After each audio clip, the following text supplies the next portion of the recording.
Welcome to Sacrilegious Discourse. For this is what the Sovereign Lord says. Why do you need prophets to tell people who you are and what you want? If you can justify everything that the God of the Bible has done, then you can justify any of your behavior. A lot of this mentality is trickling into what is now mainstream right-wing Christianity. I am capable of empathy greater than this God of the Bible. This is a Bible that they tell kids. This is the good Lord. This is the good book. He is fantasizing about murder, mass murder. Head over to sacrilegiousdiscourse.com right now to find out how to leave us a review or support us on Patreon.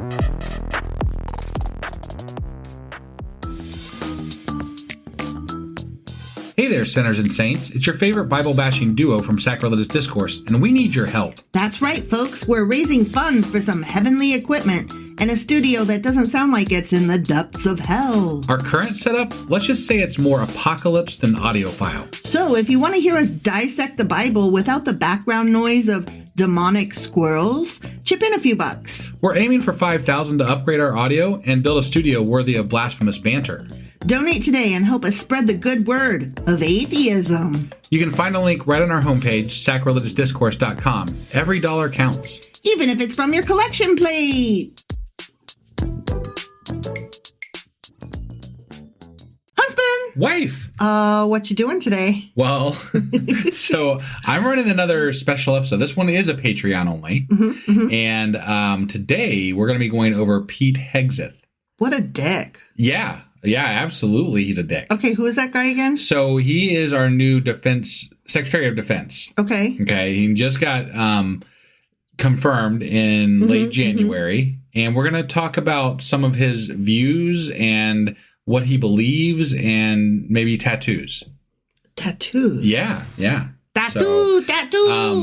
Suffice it to say, this guy is not good for our country.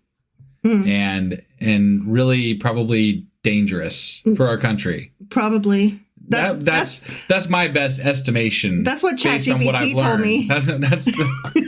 That's my best estimation on what I've learned. Okie dokie. You ready to find out more about Pete Hegseth? And how?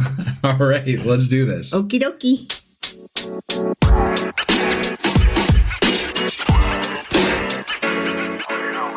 Okay, so you ready to get into Pete Hegseth here? Yes, I am. All right. Well, so just a little bit about Pete. Pete with stinky old feet. Good old Peter here.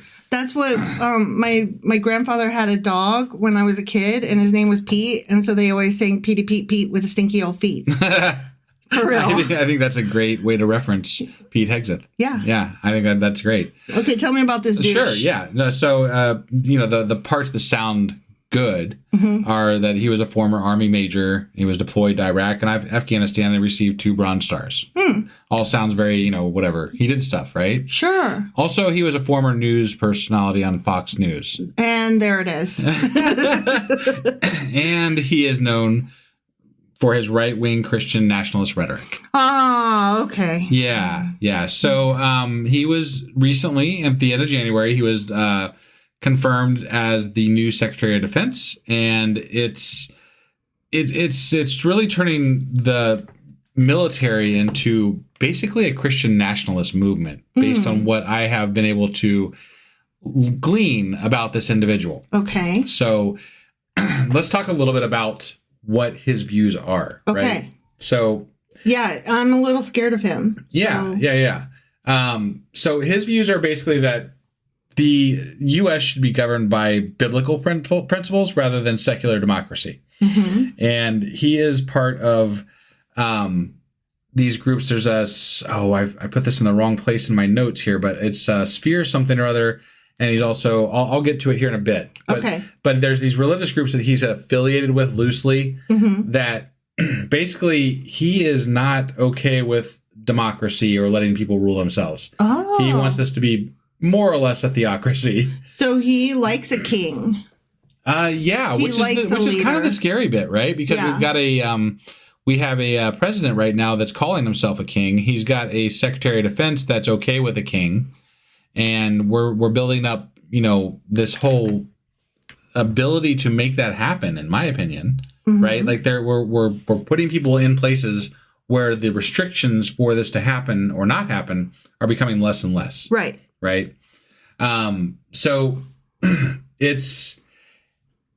we had talked about how he's got the Christian nationalist ideas, and he's okay with theocracy. He's also very racist, and he wants he's got tattoos. Okay. That are. Tell me about the tattoos. Yeah. And there's crusader imagery. He's got the Jerusalem cross, and I think you said the Deus Volt. God wills it. It's a phrase associated with white supremacist movements. Oh, that's exciting. Yeah. I love a good Nazi guy. Yeah. So the Jerusalem cross, it's historically associated with the Crusades, and it's used by Christian knights who fought to reclaim the Holy Land from Muslims. In modern times, it's been adapted by far-right Christian nationalist groups, particularly those who frame politics as a religious war. Ah, yeah. Okay. So that's not great to have on our Secretary of Defense. That's not great to have in our military at all. Yeah. Or our government at all. Right. The Deus Volt, it's a God wills it tattoo that he has. It was the battle cry of Christian crusaders when Pope Urban the... Psst. Want to hear something you won't hear anywhere else? We're unlocking a secret world over here on our Patreon, where the stories get juicier and the laughs get louder. But this door is only for those with a key. The key to our Patreon. Head to patreon.com/sacrilegious discourse to unlock bonus episodes, behind-the-scene goodies, and a whole lot more. Yay! For just $2 a month, you can support the show you love and get a VIP pass to our inner circle. What are you waiting for? The party's just getting started over on Patreon.